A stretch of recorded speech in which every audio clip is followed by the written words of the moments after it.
Et salut tout le monde, c'est Strikos, bienvenue dans Analyse sans filtre. Une émission où on parle d'actualité, de problèmes du moment, et putain, ma vidéo de la dernière fois est bien tombée. Bah ouais, on parle de FOMO. Et bah là maintenant, alors que ça arrive dans un jeu, maintenant ça arrive dans tous les jeux. Ah, vous vous souvenez de l'époque où on achetait ça? C'est le seul que j'ai retrouvé de ma PS2, j'en ai d'autres, mais je sais plus où ils sont. Ouais, bah Sony va les arrêter. Voilà, hein, Slide 3. La PS2, c'était une bonne époque pour Sony. Maintenant, Sony est devenu le méchant du jeu vidéo, même si honnêtement, Ubisoft et tout ce grand baratin-là l'avaient déjà fait avec les serveurs qui ferment. Voilà, The Crew est un très bon exemple. On peut parler de Concorde, même si je ne l'aime pas. Techniquement, on peut parler d'Overwatch 1. On peut parler de beaucoup de choses comme cela, de beaucoup d'MMO qui ferment et qui restent en vie que par les fans. Mais je vais prendre un dernier exemple, juste pour vous montrer l'absurdité de la chose. Pourquoi je fais cette vidéo? Imaginez, j'achète ce téléphone. De la marque Google, bon, c'est pas sponsorisé, hein. Regardez, il y a une gourde Decathlon, waouh. Voilà. J'achète ce téléphone. Et Google, un jour, il y a un mec qui vient taper à ma porte et qui fait... Bah ouais, ce téléphone-là que vous avez acheté 1000 euros, bah vous ne pouvez pas le garder, il n'est pas à vous. Alors qu'un achat, c'est une transaction et un contrat pour acheter et posséder quelque chose. Voilà. C'est ce qui arrive à vos jeux. Aujourd'hui, on va faire une analyse sans filtre sur la possession du jeu vidéo. Vous ne possédez plus vos jeux. Et en première partie, nous allons parler de le bouton off sur tous les jeux en ligne. Alors quand je parle de jeux en ligne, je parle de jeux qui peuvent se jouer en ligne, donc The Crew par exemple, The Division pareil, les MMO, ou les jeux avec un DRM qui force à être always online. Ce mot est important, always online, c'est beaucoup de jeux actuellement. On parle de Gran Turismo 7, des FIFA, enfin maintenant plus FIFA parce qu'ils n'ont plus les licences. The Crew est un bon exemple. Hitman, il y a besoin d'un always online parce que c'est Hitman. Tout ce genre de jeu. Pourquoi? Parce qu'aujourd'hui on peut éteindre votre jeu. Je vais prendre l'exemple que j'ai donné, The Crew par Ubisoft. Ubisoft a éteint les serveurs de The Crew en 2024 et UFC Que Choisir a attaqué Ubisoft en justice. Sauf que globalement, légalement, hein, c'est pas contrable. Pourquoi? C'était noté dans les CGU, tout en bas, dans une petite ligne un peu planquée. Voilà, Ubisoft a fermé The Crew parce que c'était plus rentable. Et il a supprimé des bibliothèques des joueurs. Aujourd'hui, la recrudescence de jeux live service comme Destiny, comme Suicide Squad, mais ça compte pas, Fortnite, Apex, tout ça que je parle. Vraiment, il faudrait que j'en fasse vraiment un épisode, mais c'est ce problème-là en fait. C'est qu'aujourd'hui, réellement, on a vraiment ce problème-là. Aujourd'hui, on a des éditeurs qui se permettent de vous enfler, de vous prendre pour des cons et de vous faire éteindre un jeu. Je le dis, un jour ou l'autre ça va arriver à Overwatch et tout le monde va gueuler. Un jour ou l'autre ça va arriver à League of Legends, tout le monde va gueuler. Un jour ou l'autre ça va arriver à World of Warcraft, tout le monde va gueuler. Mais ce sera trop tard. Pourquoi actuellement c'est ça? C'est parce qu'il y a des DRM, donc des choses qui permettent de ne pas pirater les logiciels et globalement d'avoir une utilisation saine. Non! C'est juste pour être sûr que vous, petits malins, n'ayez pas accès au jeu sans le consentement du développeur. Vous allez me dire c'est normal. Non, c'est pas normal. Pourquoi j'ai besoin d'être en ligne pour jouer à Hitman? Pourquoi j'ai besoin d'être en ligne pour jouer à Need for Speed, à Code, à Battlefield aussi? Les campagnes tout du moins. Pourquoi? Et Halo aussi hein, d'ailleurs. Maintenant on parle de Sony. Et donc on a parlé des jeux live service, on a parlé des serveurs qui ferment. On va parler maintenant du coup qui m'a fait forcer à tourner cette vidéo. Et on va parler de Sony. Sony actuellement a annoncé la fin des disques, hein, je reprends mon CD de Slide 3 en 2028. Avec la prochaine génération de consoles. Je trouve que c'est du foutage de gueule. Ouais, c'est même pas je trouve, hein, c'est globalement tout le monde trouve ça, mais enfin non, il y en a certains qui défendent, on en reparle après. Donc Sony se permet de vendre des consoles déjà 600 balles sans lecteur CD, de vendre des jeux 80 balles, de vendre des consoles avec lecteur CD à 650 et aller un peu plus au-dessus, hein, 900 pour la PlayStation 5 Pro. Et après, on va me faire dire, ah bon, on arrête les CD, on passe en full dématérialisé. Petit truc, hein, comme information, la news qui est passée là, parce que je pense que la moitié on a loupé l'autre partie, Sony, actuellement, sur son store, a supprimé 540 films. Et c'est pas supprimé, vous pouvez encore les voir. Non, non, vous les avez achetés sur le store de Sony, vous ne pouvez plus les voir. Parce que Sony les a supprimés. Là, ça va arriver aux jeux vidéo. Le premier jeu auquel ça arrive actuellement, c'est GTA 6. Tous ceux qui ont préco GTA 6 en entendant ces news, j'espère que vous êtes prêts à vous prendre la plus belle tournante de votre vie. Parce que globalement, c'est ce qui se passe. On vous regarde, on vous insulte et vous dites « Encore, j'aime ça ». Sans déconner. Sans déconner, quoi.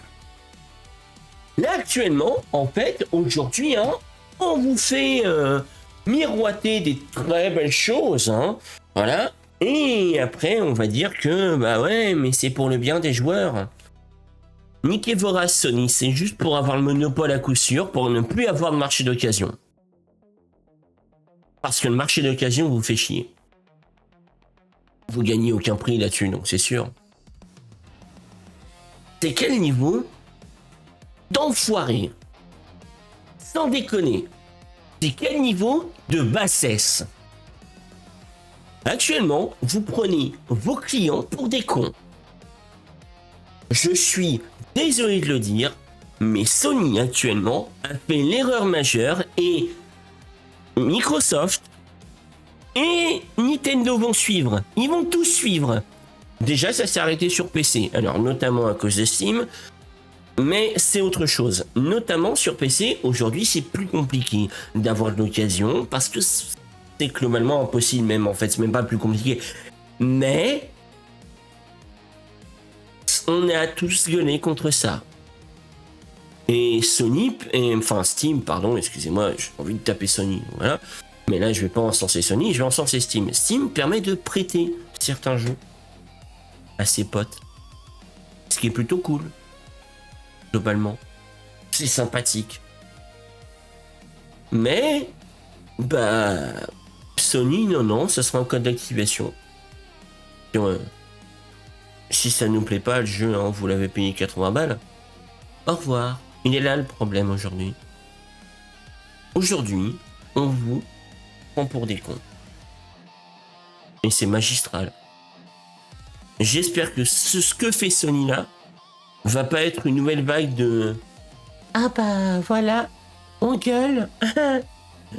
Voilà. J'espère. Maintenant, on va parler de ceux qui se battent contre ce genre de problème. Et donc, on va parler en dernier de la résistance à tout ça. Alors, la première résistance, globalement, c'est le mouvement Stop Killing Games. Un des mouvements qui, aujourd'hui, essaye de combattre la chose. Notamment la fermeture des serveurs et la fermeture quand un jeu éteint le mode online, bah en fait vous pouvez plus jouer du tout, globalement. C'est une initiative européenne, alors citoyenne européenne, hein, pas l'Union européenne, faut pas croire, et américaine qui veut qu'aujourd'hui nous tentions d'arrêter ce genre de problème. Sauf que Stop Killing Games, ça fait un pas important à arriver à faire bouger la Commission européenne là-dessus. Mais la Commission européenne a fait un choix. Et a dit, bah on peut pas forcer les éditeurs à faire ce qu'ils veulent. Bon, je devrais pas dire ce que je vais dire. Bah si, je devrais le dire. Vous foutez notre gueule ou quoi? Vous arrivez à le faire avec Apple? Avec Apple qui voulait pas faire les putains de USB-C parce que c'est plus pratique. Non, ils voulaient garder Lightning, un port qui était désuet. Vous arrivez à le faire avec Google, avec Facebook, mais pourquoi vous n'arriviez pas à le faire avec des putains d'éditeurs de jeux vidéo alors qu'il y a des solutions qui existent? pour des MMO qui sont morts, il y a des fans qui tournent encore sur ces MMO, des fans serveurs qui tournent encore. Et aujourd'hui, ils sont en train d'être chassés. C'est une connerie. Parce que c'est arrêter la préservation. Pareil, aujourd'hui, les seuls qui gardent une certaine préservation, c'est les pirates. Je suis désolé de le dire. Voilà. Les pirates aujourd'hui essayent de faire en sorte que des gens puissent jouer encore à des jeux gratuitement. Bon alors, certains, hein, pas tous, il y a toujours des connards dans l'eau, mais c'est pas grave, ils essayent. Et aujourd'hui, bah, il y a aussi des studios qui essayent de garder encore une fois le côté physique. Voilà. Bon, pour l'instant, Microsoft essaie de le garder un peu aussi, mais je suppose que dans 1 ou 2 mois, ils vont l'annoncer aussi. Voilà. Mais ça, c'est autre chose. Et il y a aussi une chose, hein, continuez le marché de l'occasion, les mecs. Hein. Mais continuez. Hein. Allez-y. Hein. PS4, PS3, PS2, rien à foutre. Voilà. Hein. Oh, et aussi, une technique qui marche moyennement, mais qui marche quand on est en grand nombre. Et boycotter, il va falloir appeler au boycott de Sony. Sony veut tuer les jeux vidéo, bah on va boycotter Sony. Et oui, je le dis, Sony veut tuer le jeu vidéo. Voilà. Parce que le dématérialisé permet de tuer le jeu vidéo plus facilement. Un jeu qui plaît pas, il dégage. Un jeu qui fait pas assez de ventes, il dégage. Il n'a jamais existé. C'est ce qui est arrivé au jeu live service, hein, Concorde, c'était ça. Bon, mais si c'était de la merde, Concorde, mais c'est autre chose. On va passer à la conclusion. Et en conclusion de tout ça, eh ben, on va faire un petit constat. Entre les jeux live service qui ferment toutes les 3 semaines, parce que globalement, il n'y a pas assez de joueurs, alors que, bon, il y a encore des passionnés quand même. 3, peut-être. Pas sûr pour Highguard et Concorde, mais ça parle. Pour des CGU abusives, notamment dans The Crew ou dans d'autres jeux vidéo, pour les DRM qui aujourd'hui sont en train de détruire le jeu vidéo parce que c'est des pseudo anti-piratage qui ne fonctionnent pas et qui forcent le Always Online. Pour tout ce genre de choses, pour Sony qui veut arrêter la vente de disques et qui veut tuer le jeu vidéo dans l'œuf, globalement. Ouais, aujourd'hui, il faut se battre. Il faut privilégier les consoles. Ou les consoles, les vieilles consoles par exemple, globalement. Il faut privilégier les jeux qui ne vous promettent pas mondes et merveilles tout en éteignant leur serveur 2 jours plus tard. Il faut privilégier les jeux solo. C'est con, hein, mais Cyberpunk, The Witcher, tout ça, c'est CD Projekt. Ça va sur GOG. Achetez sur GOG. Vous êtes sûr que tous les jeux sur GOG resteront à vous. Même si tout ferme. Et je vais le dire, hein, je vais tirer une balle, mais il va falloir que Steam se bouge et fasse pareil. Ça fera chier beaucoup d'éditeurs, mais ils pourront pas se barrer de Steam. Et vous boycottez. Hurlez à la mort à Sony, faites-les perdre des actions en bourse. Vous verrez, hein, ça marche. Ça revient toujours à l'inverse. Moi, je vous dis, dans 2 semaines, pour une nouvelle vidéo. Un mercredi pour un nouveau stream. Et allez, ciao tout le monde. C'était Strikos.